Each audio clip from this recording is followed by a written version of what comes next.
मुंबई, ठाणे, पालघर आणि रायगड जिल्ह्याला orange alert, साताऱ्याला रेड अलर्ट, मुंबई आणि उपनगरामध्ये जोरदार पाऊस। 2 दिवसात उजनी धरण 100% भरणार, सोमवारपासून मुख्य कालव्यामध्ये 3000 क्युसेक पाणी सोडणार, जलविद्युत निर्मिती प्रकल्पही सुरू होणार।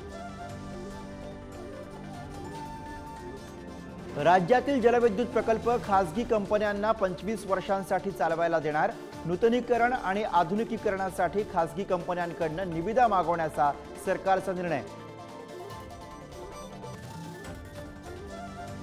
अमित शहा हे अहमद शहा अब्दालींचे राजकीय वंशज, भाजपची राजकीय कबर महाराष्ट्रात बांधा, ठाकरेंचा जोरदार हल्लाबोल, तर ठाकरेंचा तोल सुटलाय, त्यांच्या डोक्यावर परिणाम झालाय, फडणवीसांचे प्रत्युत्तर।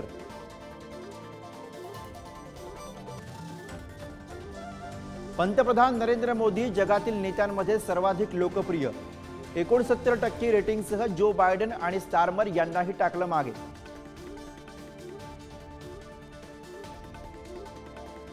मनसे अध्यक्ष राज ठाकरे आज पुणे दौऱ्यावर, पुराचा तडाखा बसलेल्या एकता नगरची करणार पाहणी, पालिका अधिकारीही राहणार उपस्थित।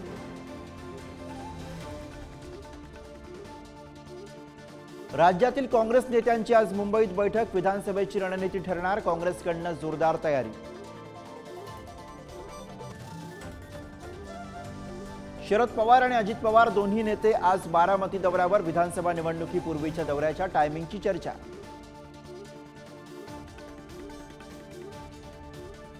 ग्राहक मंचाचा बँक ग्राहकांना दिलासा देणारा निकाल, बँक फसवणुकीसाठी अधिकारी जबाबदार, मुंबई एपीएमसीला 9% व्याजासह 65 कोटी देण्याचा आदेश।